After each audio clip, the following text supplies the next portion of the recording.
In 2009, Jake Parker, a reclusive radio enthusiast from Oregon, stumbled upon a mysterious frequency broadcasting chilling cries for help. What began as an attempt to trace the source unraveled into a harrowing discovery of a hidden government facility conducting experiments that challenged the boundaries of human morality and reality itself. January 5, 2009. Jake Parker lived a life marked by solitude. At 34, he had no family of his own, no close friends save for the occasional fellow radio enthusiast he chatted with online. His love for radio technology stemmed from his childhood, where he spent long hours tinkering with gadgets in the company of his late father.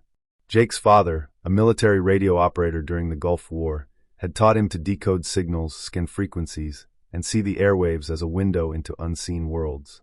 When his father passed unexpectedly in 1998, Jake inherited his equipment and carried on the passion in his honor. By 2009, Jake had turned his basement into a fully equipped radio workshop. It was his sanctuary, a place where the static hum of machines drowned out the loneliness of his quiet life in Medford, Oregon. The radio offered him a connection to something larger, though most nights it was only static or the chatter of far-off truck drivers. That night, a bitter January chill swept through the city, frosting windows and filling the air with an unsettling silence. As usual, Jake was seated at his cluttered workbench, adjusting knobs and tuning dials. He wasn't expecting much, maybe a distant weather station, or some ham radio operator rambling into the void. Instead, he stumbled upon something strange. Amid the static, a faint, warped signal broke through, a voice. The sound was fragile, trembling like it had traveled a great distance, or perhaps from someplace it shouldn't have come from. The voice was incomplete, words chopped by interference. But certain fragments clawed at Jake's mind. "Please, help us, trapped." His pulse quickened, and he felt a creeping unease settle in the room. He quickly noted the frequency, 27.314 MHz. At first, he thought it could have been a prank or stray noise from another signal bleeding over. Still, the desperation in the voice was unsettling. Jake turned off his equipment earlier than usual that night, but the voice lingered in his thoughts as he lay in bed, staring at the shadows on the ceiling. January 6th. The next evening, Jake tried to push the strange transmission from his mind, telling himself it was nothing. But when 11:47 p.m. approached, he found himself compelled to tune back in. The frequency hummed faintly at first, then grew louder. The same voice returned, but this time the fragments were clearer. Words like experiment and pain clawed their way through the static. Jake leaned closer to his equipment, adjusting the knobs to stabilize the signal, but no matter what he tried, the voice remained fragmented. Something about the way it broke in and out felt unnatural, as if the signal itself was being forced through an invisible barrier. Jake's mind raced with possibilities. He wondered if it could be a military transmission, though the desperation in the voice didn't fit the sterile tone of official communication. As the transmission faded back into static, Jake sat frozen in his chair. He couldn't ignore what he'd heard. It wasn't just a signal, it was a cry for help. But from where? And from whom? He stayed up late into the night researching frequency patterns and comparing them to known radio bands. The more he searched, the less sense it made. The frequency wasn't tied to any standard civilian or military band, and the way it fluctuated suggested it wasn't coming from a single stationary source. Jake's curiosity turned to obsession. Over the next 2 days, he fine-tuned his equipment, building a makeshift directional antenna to trace the signal's source. He spent hours scanning the skies, rotating his antenna, and logging every fluctuation in the frequency. The more he listened, the more his unease grew. The voice was becoming clearer, as though whatever was broadcasting it was getting closer, or stronger. By the evening of January 8th, Jake triangulated the signal to a remote area near Crater Lake, about 70 miles northeast of his home. The coordinates pointed to a dense forest known for its towering pines and eerie quiet. The area was uninhabited, save for hikers and wildlife. But what truly caught Jake's attention was a faint marking on an old map he found in his father's archives. Site Echo. Site Echo was a name that sent a shiver through Jake. He remembered hearing rumors about it as a child, back when his father told him stories of abandoned government projects. It was said to be a Cold War research facility, decommissioned in the early 1980s after a series of unexplained incidents. The official story was that it had been used for radio communication experiments, but whispers of secret projects involving psychological manipulation and human testing persisted in the local lore. The thought of venturing out to the site filled Jake with both dread and excitement. If the signal truly originated from Site Echo, it could mean one of two things. Either someone had stumbled upon the facility and was in desperate need of help, or something far more sinister was at play.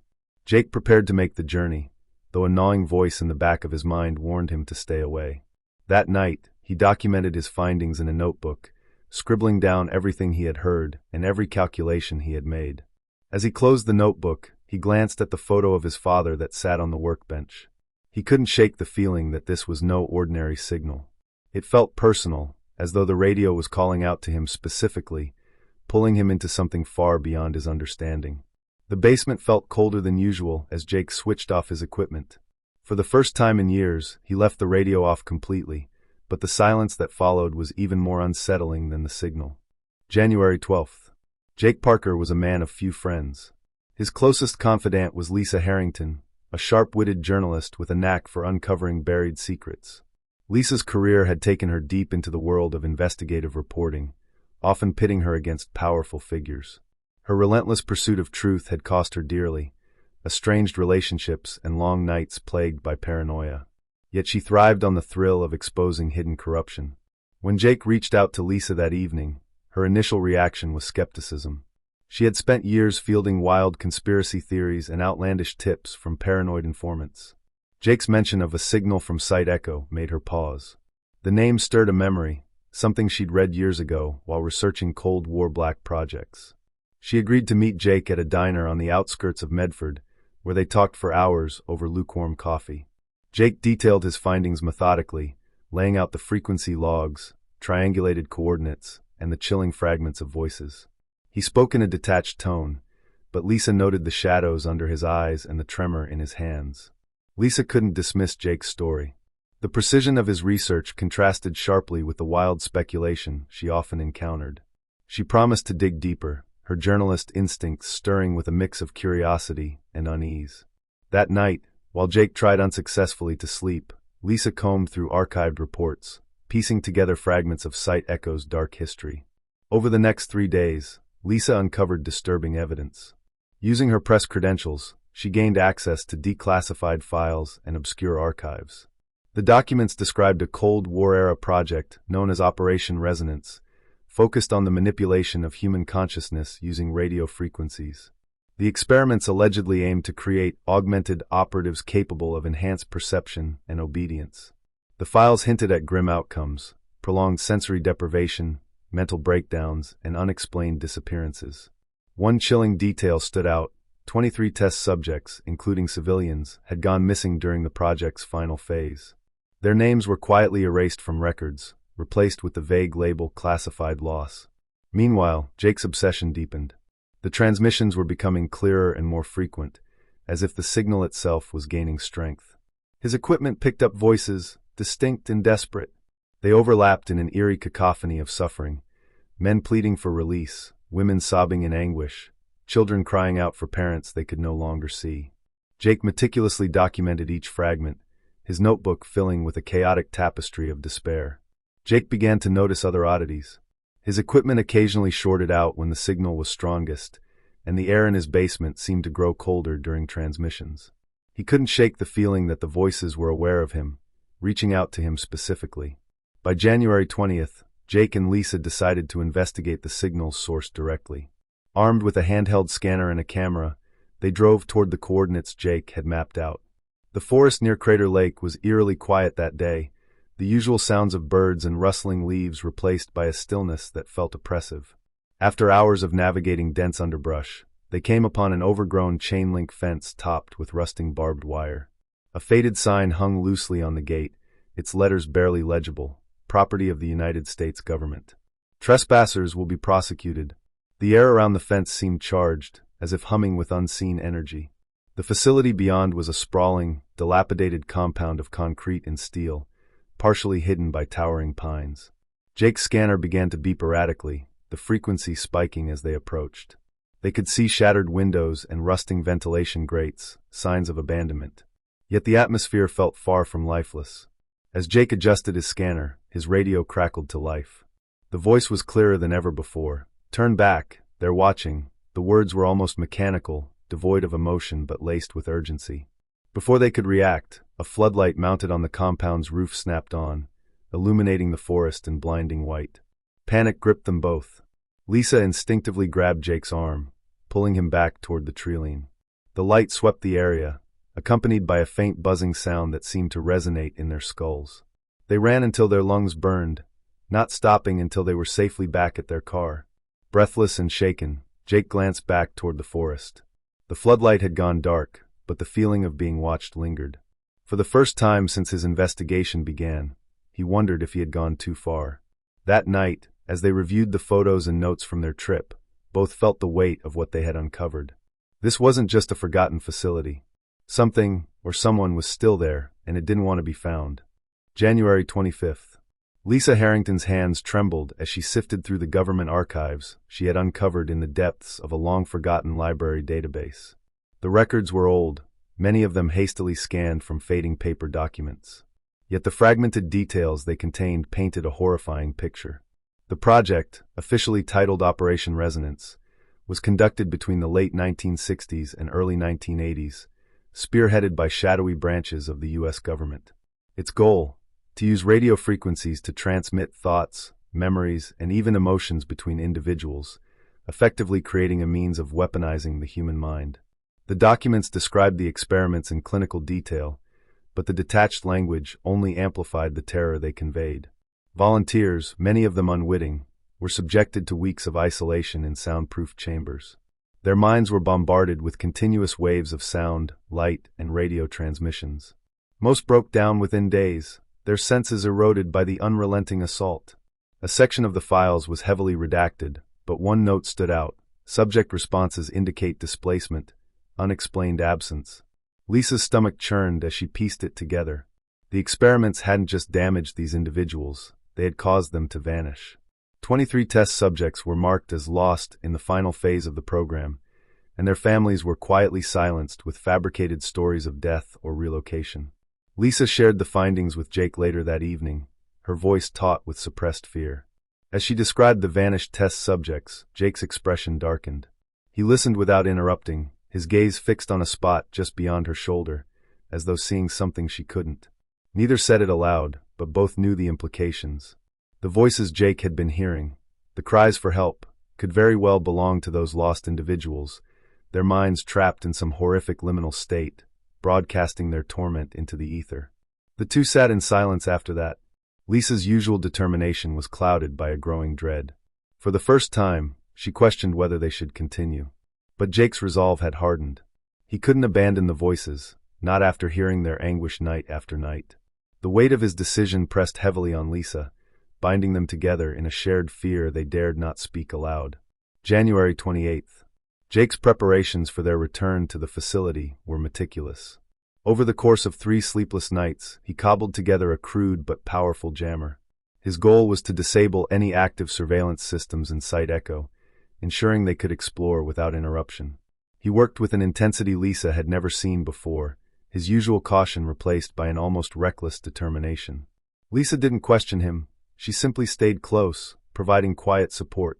She knew his obsession was growing, but she also knew he needed her now more than ever. The forest was even more foreboding the second time. As they approached the compound, the air felt heavier, charged with an unseen energy that made their skin crawl. The facility loomed in the distance, its crumbling facade half consumed by nature. Jake activated the jammer, and a low hum filled the air, a small reassurance against the unknown. Inside, the silence was oppressive. The main entrance had long since rusted away, allowing them to slip through without much effort. The interior was a maze of corridors, each one lined with broken glass and rusting equipment. Despite its decay, the facility still exuded an unnatural presence, as though it were watching them. In one room, they found shattered glass chambers large enough to hold a person. The air was thick with the faint scent of ozone, and the walls were smeared with streaks of red. Jake hesitated before stepping closer, his flashlight trembling slightly in his grip. The stains looked like dried blood, and on the walls, scrawled in a jagged, hurried script, were the words, "We are here. We cannot leave." Lisa snapped a photo, her hands shaking. Her breathing quickened, and she instinctively moved closer to Jake, seeking comfort in his presence. Neither spoke, but the same thought filled their minds. Whatever had happened here wasn't over. Further down the corridor, they found an operating room still eerily intact. A metal table sat in the center, its surface scratched and dented. Overhead, a light flickered weakly, casting the room in shifting shadows. The equipment hummed faintly, as if waiting to be used again. Jake reached out to examine a nearby console, but the moment his fingers brushed the buttons, a high-pitched whine filled the air, sending them both scrambling backward. The sound faded as quickly as it had come, but its echo lingered in their ears. By the time they emerged from the facility, the weight of what they had seen pressed heavily on them. The words on the walls, the shattered chambers, the unnatural hum of the equipment, all of it pointed to one terrifying truth. The experiment hadn't ended. Whatever had been done to those people, whatever had caused them to vanish, had left a scar on the facility, a scar that was still bleeding. February 1st. Jake's exhaustion was visible as he returned to his basement workshop. The images from the facility replayed in his mind, mixing with the voices that continued to haunt his radio. He felt like he was teetering on the edge of something vast and unknowable, and the strain was beginning to show. Lisa, too, had grown quieter in the days since their visit, her usual sharp focus dulled by the weight of what they had uncovered. That night, as Jake tuned into the frequency, something changed. The voice was no longer fragmented. It spoke with clarity, and to his horror, it addressed him by name. The message was clear and urgent. The voices were calling for his help. But then came a chilling warning. They were coming for him, too. Before Jake could react, the power in his house went out. The sudden silence was deafening, broken only by the faint creak of floorboards above. Jake froze, his heart hammering in his chest. He crept to the window and peered out into the darkened street. Parked across the road, half hidden in the shadows, was a black SUV. Its windows were tinted, and its engine idled quietly. Jake's hands shook as he backed away from the window. He didn't know who was in the vehicle, but he had no doubt they were there for him. The connection he had felt to the voices, the compulsion to uncover the truth, it had drawn attention. And now, whoever had been watching from the shadows had decided to step into the light. February 5th. The morning was quiet, almost unnaturally so. Jake Parker woke to a chill that settled deep into his bones. He hadn't slept well, his mind replaying the warnings from the mysterious transmission and the unsettling presence of the black SUV. The day unfolded normally at first. A pair of utility workers in orange vests knocked on his door, claiming they were investigating reports of power surges in the neighborhood. Jake, though wary, stepped aside to let them in. It happened so quickly that Jake didn't have time to react. The men moved with practiced precision, pinning him down and injecting something cold and burning into his arm. His vision blurred, his limbs became heavy, and the world around him dissolved into darkness. When Jake awoke, he was strapped to a metal chair in a stark white room. The walls were featureless, the air cold and sterile. A single light shone overhead, casting harsh shadows across his face. Across from him, behind a mirrored glass, a figure's voice emerged. It was monotone, devoid of any warmth or humanity. They explained that Jake's actions were dangerous, that his interference could have catastrophic consequences. They claimed the signals he'd been receiving were nothing more than residual noise from old experiments, fragments of data left over from a long decommissioned project. But Jake knew they were lying. The voices he had heard were too vivid, too desperate to be random interference. He tried to speak, to demand answers, but his captors ignored him. They insisted there were no live test subjects, no lost souls trapped in the void. As they spoke, Jake felt a deep chill creep into his core. The cold, detached tone of their explanation only fueled his resolve. For hours, he was left alone in the room, the silence deafening. Jake's mind raced with thoughts of Lisa. Did she know he was missing? Had she been taken too? He felt a pang of guilt at the danger he had drawn her into, but it was quickly overtaken by anger. Whoever these people were, they were hiding something monstrous, and Jake knew he had to find a way out, no matter the cost. February 8th. Lisa Harrington's instincts had always been sharp, but the events of the past weeks had left her second-guessing everything. She knew she was being watched. The black sedan parked down the block from her apartment never moved, and anonymous calls with nothing but silence on the other end became a nightly occurrence. When Jake went missing, she tried to report it, but the police dismissed her concerns. Probably just stepped away for a bit, they said, though Lisa knew better. Her unease turned to dread when she received an unmarked envelope slipped under her door. Inside was a single photograph of her and Jake, taken at the diner weeks ago. Scribbled across the back was a warning: stay silent, or he pays the price. Lisa knew she was out of options. She had promised Jake she would fight for the truth, but now she was terrified. Against her better judgment, she reached out to a fringe conspiracy blog run by an anonymous collective known for exposing government cover-ups. She leaked Jake's research, his notes, the recordings, the photographs of Site Echo. She rationalized her decision as a desperate attempt to force the truth into the light. The blog post gained immediate traction. Readers speculated wildly, theorizing about government experiments, ghostly transmissions, and even interdimensional rifts. Lisa watched from the shadows as her carefully guarded secrets spiraled into public chaos. But the response was not what she hoped. The calls resumed, this time with muffled voices warning her to stop. One evening, she returned to her apartment to find it ransacked.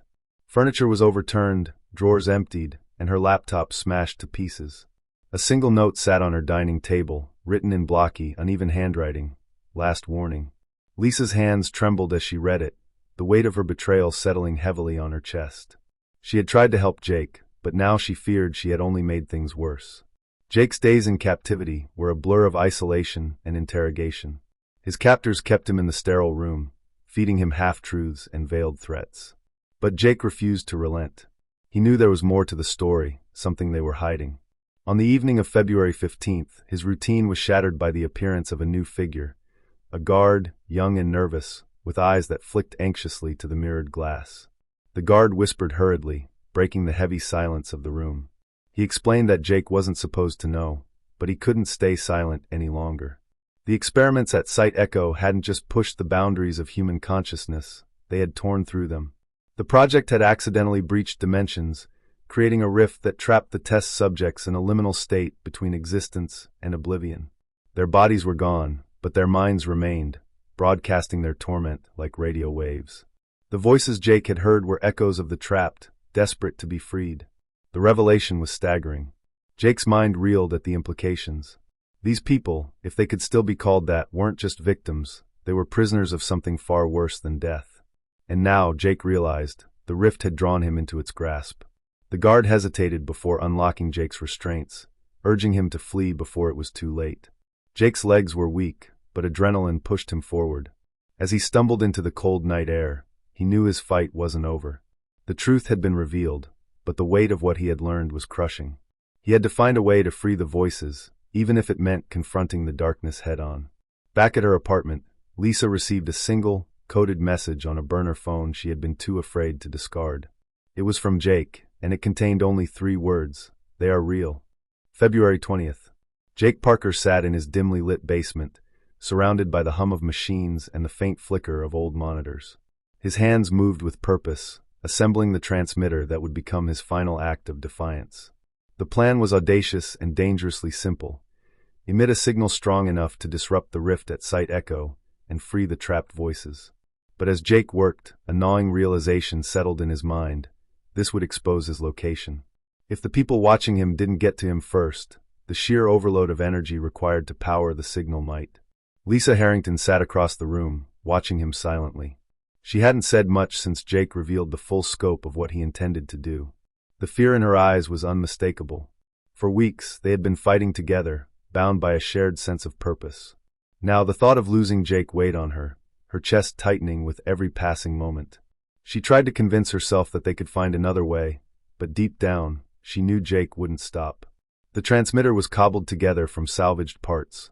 Bits of old radios, military-grade components scavenged from the wreckage of their last trip to Site Echo, and a generator rigged to push beyond its limits. It was unstable and dangerous, but it was their only chance. Jake spent the rest of the night fine-tuning the machine, his movements deliberate and focused. Lisa watched him with a mix of admiration and dread, knowing that every adjustment brought them closer to the inevitable. February 22nd. The drive to Site Echo was eerily quiet. The forest seemed darker than before, the trees casting long shadows under the pale moonlight. Jake and Lisa spoke little, their thoughts consumed by what lay ahead. Jake gripped the steering wheel tightly, his knuckles white, while Lisa held the small recorder that would capture the truth of what they were about to do. When they reached the facility, the air felt different, thicker, charged with an unnatural energy. The ruins of the compound loomed ahead, its broken walls and shattered windows like gaping mouths in the dark. Jake unloaded the transmitter, its weight pressing heavily on his shoulders, both physically and metaphorically. Lisa followed closely, clutching the recorder as though it were a lifeline. Inside the facility, the air grew colder with each step. The familiar hum of dormant machines seemed louder now, almost alive. Jake set up the transmitter in the largest room they could find, a cavernous space with rusted equipment lining the walls. Lisa helped him secure the components, her hands trembling as she worked. When Jake activated the device, the air seemed to crackle with invisible electricity. The transmitter emitted a low, pulsing sound that grew louder and louder, echoing through the abandoned halls. The ground beneath them vibrated, and then it began. A deafening roar filled the air, a sound so primal and raw it seemed to pierce through their very souls. Jake and Lisa froze as ghostly figures began to materialize in the room. They were faint at first, like shadows barely clinging to existence, but they grew more defined with each passing second. The figures were human but wrong. Their forms flickered and warped, as though they were caught between dimensions. Men, women, and children, all of them twisted by the torment they had endured, filled the room. Their eyes, or what remained of them, seemed to fix on Jake. There was no malice in their gaze, only a profound sadness and a silent plea for release. The signal reached its peak, and the figures began to dissolve, their forms unraveling like smoke in the wind. Jake felt an overwhelming sense of relief, but also a deep, aching sadness. The voices that had haunted him for weeks were finally quiet, their cries replaced by a profound stillness. Lisa stood beside him, tears streaming silently down her face. But their victory was short-lived. The transmitter emitted a sharp, grinding noise as its circuits began to overload. Jake yelled for Lisa to run, and she hesitated only for a moment before obeying. As she sprinted toward the exit, the sound of boots echoed in the hallways. The agents had arrived. February 25th. Lisa never saw Jake again after that night. She escaped the facility with the recording of the transmission, clutching it tightly as she fled through the forest. The agents didn't pursue her, they had their prize. The days that followed were a blur of fear and exhaustion. Lisa leaked the recording to multiple news outlets and online forums, ensuring that the truth about Site Echo would spread far and wide. The recording sent shockwaves through the public, sparking outrage and speculation. But the government, as always, denied everything. They claimed the recording was a hoax, the ravings of a delusional man who had taken his obsession too far. Lisa's apartment was raided within days, her possessions confiscated under the guise of an ongoing investigation. She went into hiding, moving from place to place, never staying anywhere long enough to be found. But she never stopped fighting. As for Jake, his fate remained a mystery. Lisa clung to the hope that he had somehow survived, that he was out there somewhere, fighting his own battle. But deep down, she knew the truth. Jake had sacrificed himself to free the trapped souls, and the world would never know the extent of his courage. Late one night, as Lisa reviewed the recording for what felt like the 100th time, she heard something she hadn't noticed before. Faint and almost imperceptible, buried beneath the static and noise of the transmission, was Jake's voice. It was soft, almost a whisper, but it was unmistakably him. "It's not over." The message sent a chill down Lisa's spine. She didn't know what it meant, but she knew one thing for certain. Her fight wasn't over either. The shadows of Site Echo still lingered, and so did the truth. March 1st. Lisa publishes Jake's story, sparking an investigation. Site Echo is mysteriously destroyed in a fire weeks later, erasing all evidence. Late one night, Lisa's radio crackles to life. Through the static, Jake's voice emerges. "I'm still here. Don't stop.